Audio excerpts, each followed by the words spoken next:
പിന്നല്ല, ഖത്തർ കളി മാറ്റിപ്പിടിച്ചു. മധ്യസ്ഥനാവുന്നതിൻ്റെ ലാഭം ഖത്തർ ഇപ്പോഴാണ് തിരിച്ചറിഞ്ഞത്. ഇറാൻ അമേരിക്ക ഏറ്റുമുട്ടലിൽ മധ്യസ്ഥൻ്റെ കളി ഖത്തർ വീണ്ടും തുടങ്ങി. ഖത്തറിൽ വെച്ച് ഇറാനും അമേരിക്കയുമായി ചർച്ചയുണ്ടെന്ന് സാക്ഷാൽ ട്രംപ് പറഞ്ഞു. എന്നും പറയുന്നത് പോലെ കെഞ്ചി കൊഞ്ചി എന്നൊക്കെ പറഞ്ഞു. പക്ഷേ സംഗതി കെഞ്ചിയുടെ ആദ്യത്തെ അക്ഷരം മാറിയ നിലയിലാണ് ഇറാൻ പറഞ്ഞത്. ഇപ്പോൾ അവസാന വാർത്ത വായിക്കുമ്പോൾ കണ്ടത് നേർക്ക് നേരെ ചർച്ചയില്ല.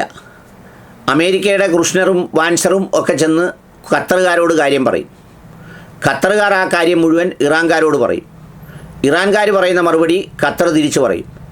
അല്ലാതെ യവന്മാരുമായി നേർക്ക് നേരെ ഇരിക്കുന്നില്ലെന്നും ആ ചർച്ചയ്ക്കൊരു പ്രാധാന്യവുമില്ലെന്നും ഇറാൻ വ്യക്തമാക്കി. പലപ്പോഴും ഖത്തർ പലതിൻ്റെയും മധ്യസ്ഥനായിരുന്നു. ആ മധ്യസ്ഥതയിൽ ഒരു തന്ത്രപരമായ പിഴവാണ് ഇറാൻ അമേരിക്കൻ ഏറ്റുമുട്ടലിൽ സംഭവിച്ചത്. കാരണം മധ്യസ്ഥനായി നിൽക്കുമ്പോഴും വിമാനവും ഭാരിച്ച അമേരിക്കൻ ബേസും അടങ്ങുന്ന എല്ലാ സംവിധാനങ്ങളും അങ്ങ് അമേരിക്കയ്ക്ക് ഉണ്ടാക്കി കൊടുത്തിട്ട് ഒരു നിഷ്പക്ഷൻ്റെ വേല എടുക്കണ്ട എന്ന നിലപാടാണ് ഇറാൻ പ്രത്യാക്രമണത്തിൽ സ്വീകരിച്ചത്. അതുകൊണ്ട് തന്നെ ഇറാൻ പ്രത്യാക്രമണത്തിൽ ഏറ്റവും കനത്ത തിരിച്ചടി കൊടുത്തത് ഖത്തറിനായിരുന്നു. എനിക്കടക്കം എല്ലാവർക്കും സംശയമായിരുന്നു. കാരണം ഖത്തറിനെ ഒരു വലിയ നിഷ്പക്ഷ രാജ്യമായിട്ടാണ് ഞാൻ കണ്ടത്.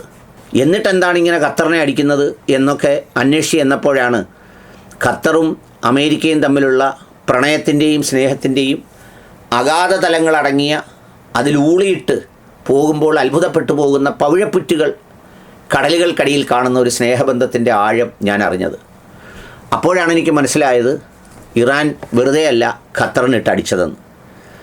എന്നാൽ കൊച്ചു രാജ്യമാണെങ്കിലും ഒമാൻ അതിൽ വിജയിച്ചു. ഒമാനെ വലുതായി ഒന്നും ചെയ്തില്ലല്ലോ. അതുകൊണ്ട് ഇനിയൊരംഗത്തിന് ബാല്യമില്ല എന്ന് തിരിച്ചറിഞ്ഞ ഖത്തർ ഇപ്പം മുൻകൂട്ടി നല്ല മധ്യസ്ഥനായി, നല്ല ചക്കരക്കുട്ടനായി, നല്ല പുന്നാരയായി അങ്ങ് രംഗത്തിറങ്ങിയിട്ടുണ്ട്. ഇപ്പോൾ അവരാണ് മധ്യസ്ഥയുടെ ഇടം. അവരെ വെച്ചാണ് ട്രംപ് പറഞ്ഞത് അവിടെ ഞങ്ങൾ വലിയ ചർച്ച നടക്കും, ഇറാൻ ഞങ്ങളോട് കെഞ്ചി എന്നൊക്കെ പറഞ്ഞത്. കെഞ്ചിയില്ല, വേറൊരു ഇഞ്ചിയാണ് എന്ന് ഇറാൻ പറഞ്ഞ് ഈ വാർത്തയും അവർ പുറത്തു വിട്ടു. നിങ്ങളാദ്യം പോയി ഖത്തറിലെ മധ്യസ്ഥരോട് നിങ്ങൾക്ക് പറയാനുള്ളത് പറയുക, പിന്നെ ഞങ്ങൾ പോയി ഞങ്ങൾക്ക് പറയാനുള്ളത് പറയാം. ഒക്കുമെങ്കിൽ നടക്കട്ടെ, ഇല്ലെങ്കിൽ അടിയോടടി. അങ്ങനെ നിൽക്കുകയാണ് ഇപ്പോൾ.